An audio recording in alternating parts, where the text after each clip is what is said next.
Sports Team presents your Southern Tier Kickoff.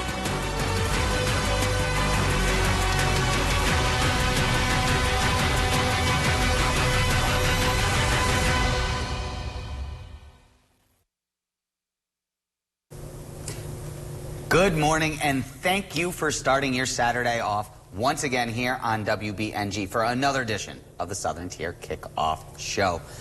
We can't take the whole crew to the stadium like the other guys, but we are going to be taking you to Cortland in just a few moments as the Red Dragons are getting ready to kick off their home opener and raise the banner from the last year's national championship game. As always, joining me on my left, Kevin Quinn, Kyle Spisak, thank you once again for joining us.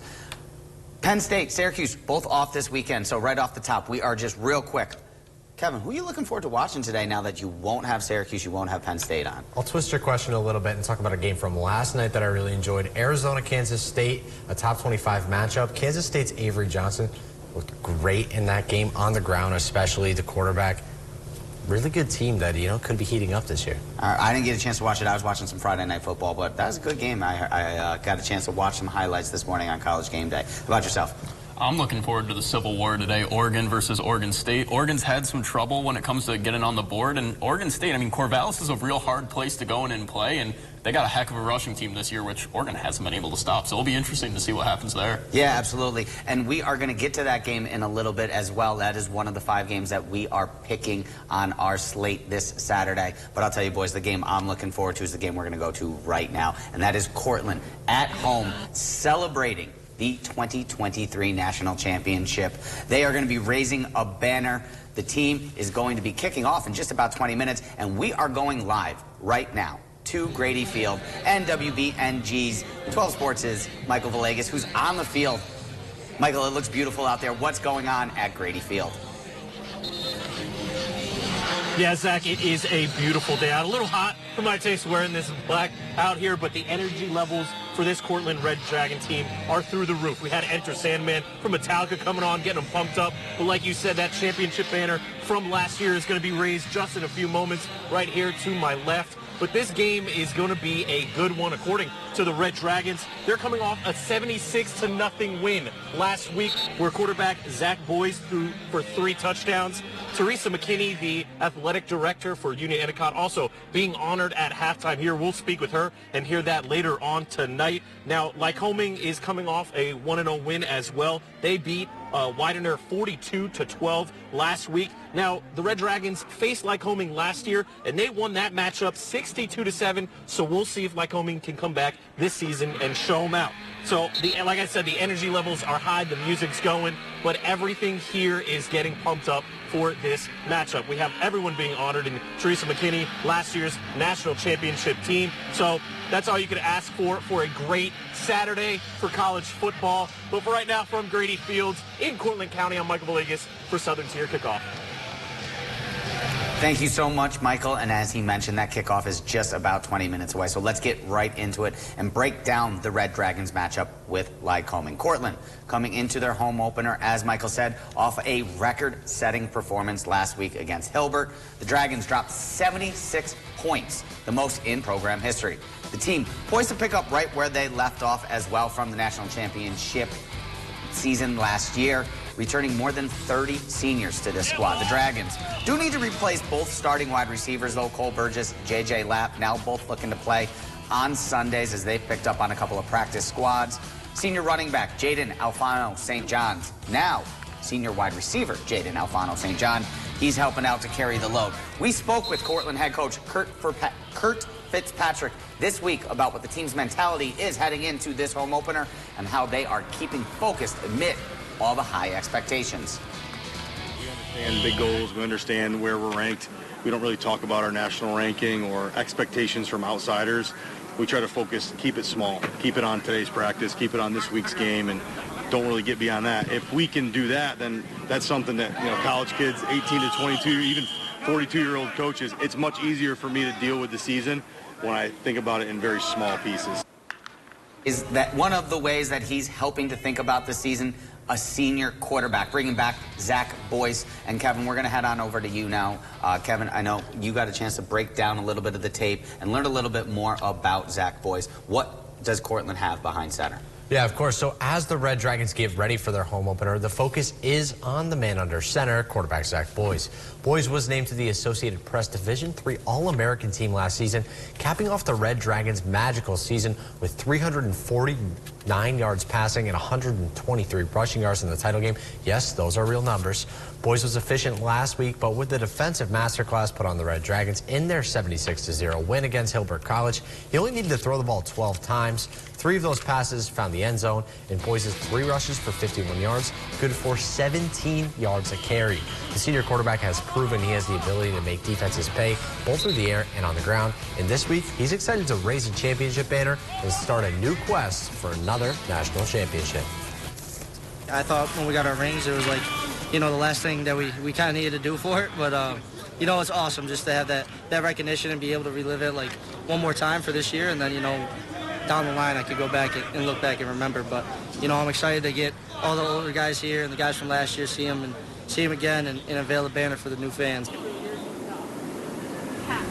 Well, as we've said, the Red Dragons home opener at Grady Field kicks off in just about 20 minutes. Make sure you stay with us tonight at 10 and 11 as well. We'll have all the highlights from this game.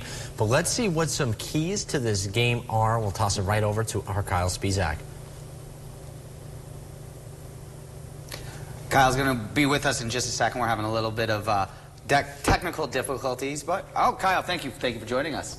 Yeah, and really the keys to the game looking into Cortland today, the first key is going to be attack the seams. Running a cover 3 defense for Lycoming, really going to open up a lot on the seams where they're able to get in the open, cut it up, and get the ball up there. They're starting their season after that 76-0 win, and that will be the first key to the game for the Red Dragons.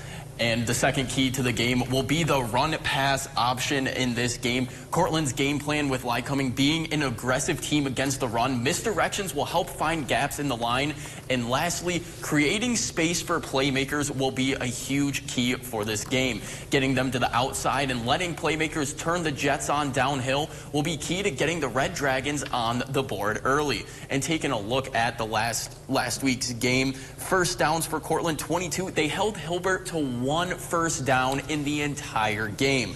And obviously the passing attack was huge for Cortland. 15 for 19 through the air with 195 yards, adding up 4 touchdowns through the air as well. The rushing game picked up right along with it, 286 yards on the ground and 6 rushing touchdowns. Like we mentioned, the record for the most points in a game for Cortland going into this. And really, it's just going to be a match of offense. How does Cortland's offense go through the seams? Is that RPO going to work? Well, we'll find out in about 20 minutes.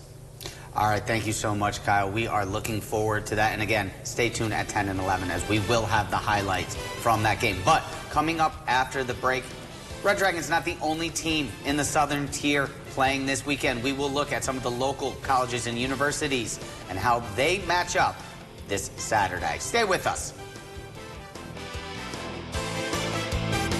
Chinese companies are stealing American jobs with the help of elite lawyers like Josh Riley. DC lawyer Josh Riley's firm helped Chinese manufacturers. They worked for an importer of Chinese equipment that sued their American competition, attacking American jobs. And Josh Riley became a partner at the firm, raking in cash. China wins, you lose. Elite DC lawyer Josh Riley has left us behind. Congressional Leadership Fund is responsible for the content of this advertising.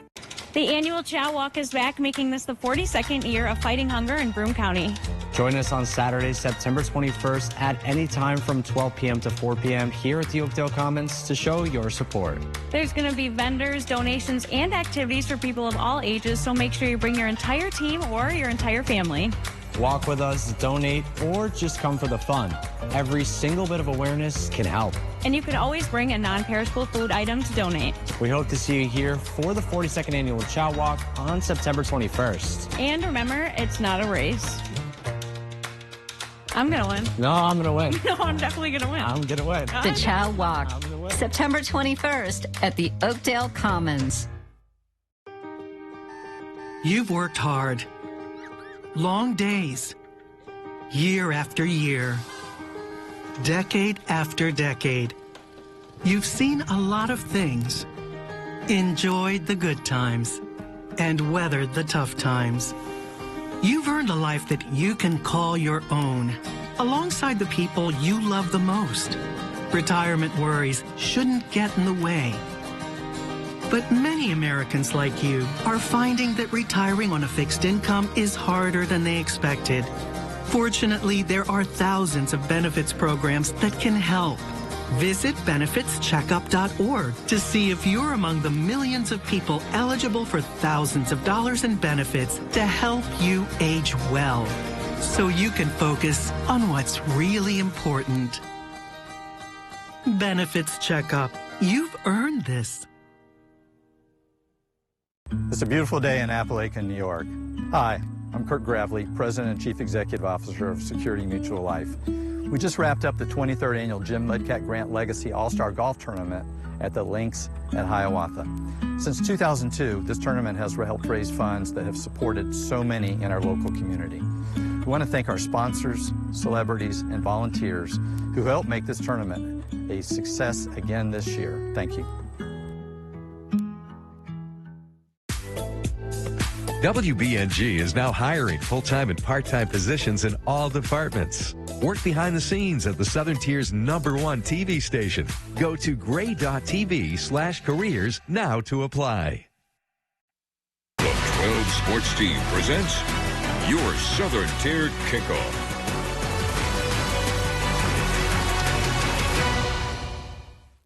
Yeah, and today, obviously, 12 Sports Game of the Week taking place at Grady Field, just up 81 in Cortland. The Cortland Red Dragons taking on the Lycoming College Warriors. Today is going to be one of those days where, you know, on a cold January or February day and you're trying to think back, warmer thoughts, today's going to be that day. It's going to be very warm out there today. We're talking temperatures upper 70s to around 80 degrees. Yeah, we might see a few clouds around, but there is no chance of any sort of precipitation. Winds aren't going to be an issue either. We should have relatively light winds, but all in all, it looks like an amazing afternoon for some football up in Cortland.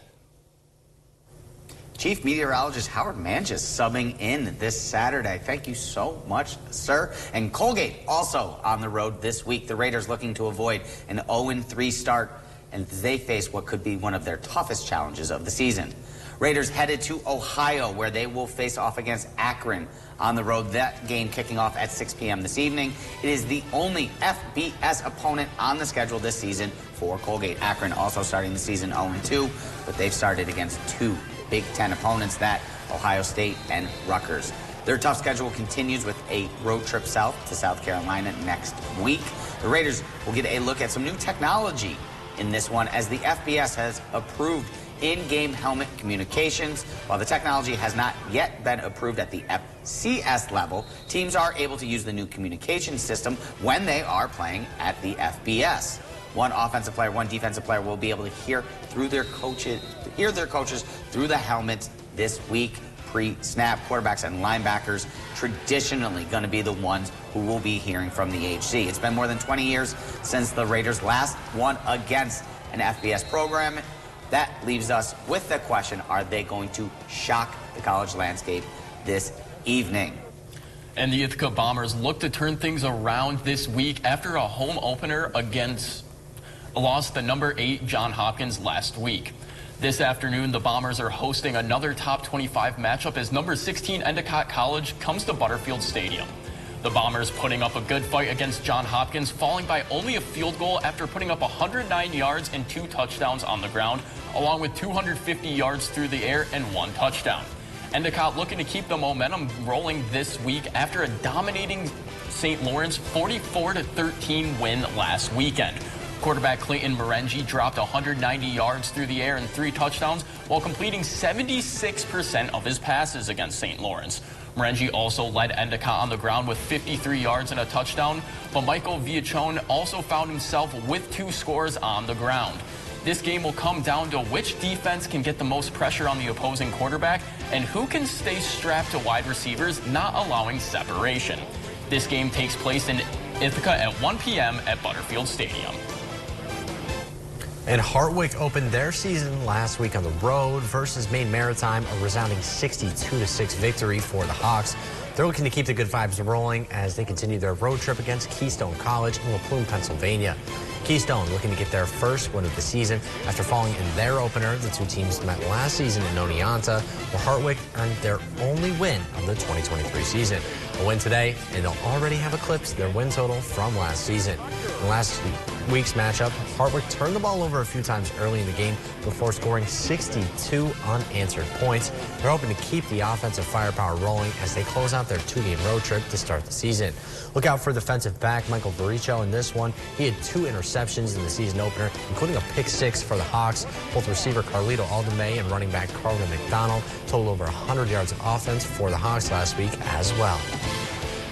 And stay tuned here on WBNG for CBS's Game of the Day. College football kicks off at 3:30 this afternoon. Notre Dame traveling across the state of Indiana to take on the Purdue Boilermakers. Notre Dame enters the game ranked 18th, and they're looking to add a win to their record to get back above 500. Again, that game kicks off this afternoon at 3:30 right here on WBNG.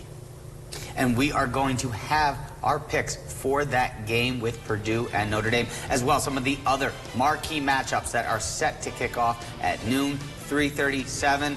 And hey, if you're not doing so well, I guess you can always bet on Hawaii at midnight as well. So still to come here on the Southern Tier Kickoff Show. The team and I bring you this weekend's picks. Stay tuned. Understanding your financial situation has become more important than ever. Every Wednesday, Around the Tiers invites a representative of Visions Wealth Management to discuss a weekly financial tip on topics ranging from homeowners insurance to investing to Social Security taxation and more. Wednesdays at 3 p.m. during Around the Tiers on WBNG. You can also catch up on segments you missed at WBNG.com. Growing up in upstate New York, life wasn't always easy. My mom worked hard, but we struggled. There was a time we relied on food stamps. At 14, to help out, I worked at the local pizza shop. Today, I get how high prices at the pump and the grocery store hurt families and force hard choices, and why lower taxes and better paying jobs truly help. I'm Mark Molinaro, and I prove this message because my top priority is making life more affordable for every family. It's rivers and mesas and wide open spaces. It's horses and cattle and back in the saddle. All right, let's move out. It's a face full of rain and dust on the trail. It's men named Dillon, Cartwright, McCain, and Hale. That's the way we mean for it to stay. Weekday Westerns. Weekdays starting at 1 p.m. on Binghamton's MeTV. Imagine a place where animals and children can both reach their full potential. Together, at Callie's Clubhouse, we repurpose and rehabilitate older horses to be a guiding light and therapeutic nourishment for people experiencing health, social, and life changes. With professionally trained and certified instructors, we utilize real horsepower to facilitate positive learning outcomes with a variety of programs, such as therapeutic riding, where individuals with disabilities can experience movement on a horse. I Talk with Horses, a riding program where low and nonverbal children practice their communication skills. I Read with Horses, where young readers can receive new books and expand their literacy. The 7 Keys to Success, a program where youth can design a civic engagement project to share with their community, learning key leadership skills along the way. These programs, along with the dedication of our staff and horses, prove to be a wonderful source for enrichment and education for people of all ages. Learn more at calliesclubhouse.org. From the nicest man in Mayberry. I'm an honest man and an honest sheriff. To the biggest mouth in Queens. You're gonna love this! You won't find a better sheriff. Well, shucks. Or a worse neighbor. That's the dumbest thing I ever heard in my life. The Andy Griffith Show, weeknights at 8. I think you're the best sheriff in the whole world. And All in the Family, Sundays at 8. Get lost. Weekends and weeknights on Binghamton's MeTV. The 12 Sports Team presents your Southern Tier Kickoff. Gambling problem? Call 1-800-GAMBLER if you are a Pennsylvania resident, or call 877-8-HOPE-NY or text HOPE-NY if you are a resident of New York. Please gamble responsibly. All right, we take a look at the standings through 2 weeks. Michael Villegas on top 11-2, and then right after that we got a three-way tie, 10-3. Keith Savage, Connor Thompson, Aaron Smith, of course, all the people not here at the desk, and then there's the three of us. Yeah. That everyone, there's the three of us. So let's get right into it. LSU, South Carolina, our first game of the day. I'm going with LSU here. I know South Carolina is at home. I know game day is there, and it's going to be a wild atmosphere. But ultimately, LSU, still one of the best teams in the country. We still believe this is going to be a college football playoff team. I think at some point Brian Kelly is going to get the ship righted in LSU. New quarterback, takes a little bit of time.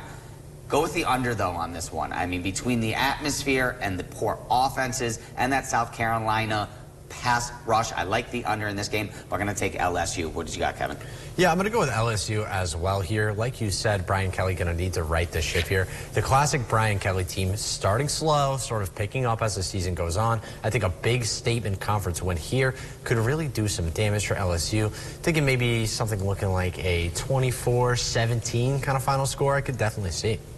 And I'm going to go with LSU as well. But with LSU, they're going to really have to have Garrett Nussmeier step up this week. They lost John Emery, starting running back, to an ACL injury. And last week against Nicholls State, they only averaged 3.2 yards on the ground. South Carolina on the other side, they have true freshman Dylan Stewart, 5-star recruit, 2.5 sacks, 2 forced fumbles, 9 QB pressures in the first 2 games of the year so far.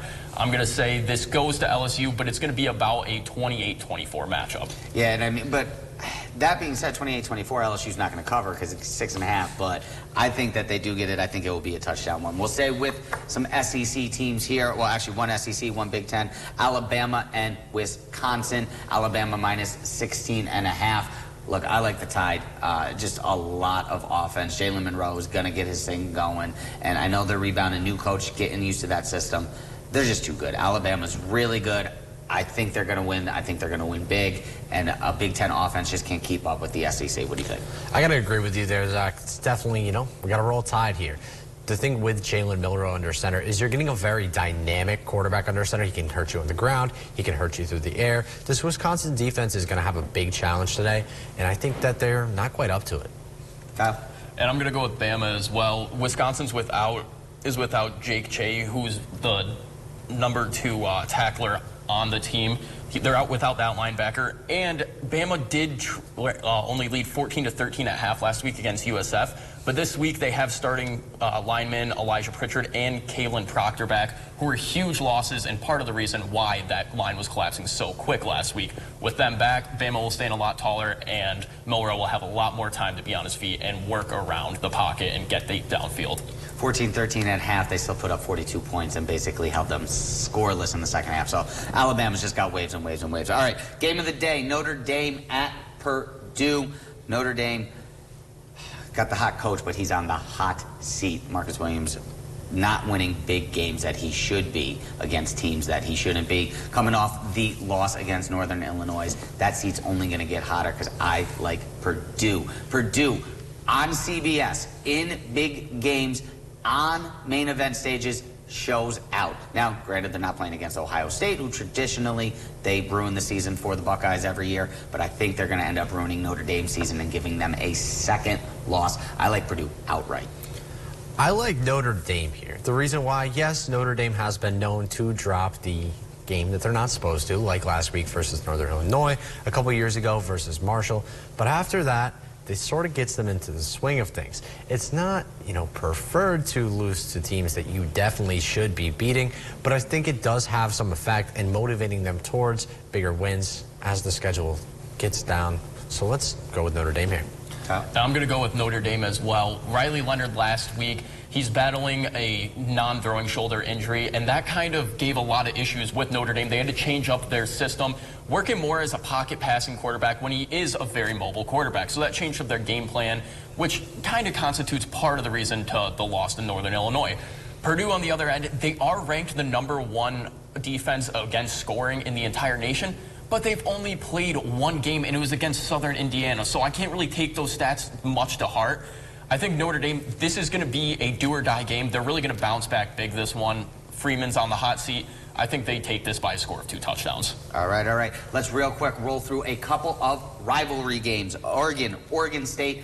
I like Oregon. I just don't like the line on this one. I think Oregon coming into the Big Ten, they've played a couple of tough games. Vegas is not loving Oregon, kind of saying that they were over-evaluated at the beginning of the season. And I think what they're doing is now shooting this line up a little too low. I like Oregon to win big.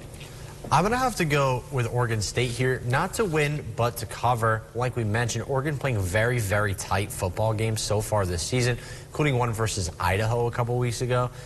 So I just think, you know, the spread, it's a decent spread, and I think Oregon State is a good team. They can run the football, and I think that they'll cover the spread. Kyle, real quick. And I think Oregon's going to take this one. I mean, Corvallis is a hard place to play, and they didn't look great. They gave up 225 against the rush against Boise State last week. Oregon State is a good rushing team, but I think this is kind of one of those transition games for Oregon. They have to come out big. Dylan Gabriel's going to really play well on offense, and I think they take this by 2-3 touchdowns. All right, all right. And our last game of the day, Colorado versus Colorado State, another rivalry game. Listen, the prime time, it's a little bit overrated. I don't think Colorado is any better than they were last year. They haven't addressed issues on the offense and defensive line, and Colorado State almost beat them. I like Colorado State. Real quick, who you got? I think you got to go to Colorado here because this is a game that Colorado wants to win more than anything else in their schedule. You look back to last year's game where Travis Hunter got injured in the Colorado State game. He's going to come out. I wouldn't be surprised if he has almost 200 yards of offense. Real quick, who you got? And I'm going to go with Colorado on this. Although they are a man defense team, and really Travis Hunter's the only one that can play man defense, that offensive line recedes faster than my hairline does. So. And faster than his hairline is mine, and the end of this show. In 5, 4, 3, we will talk to you later. Enjoy your kickoff.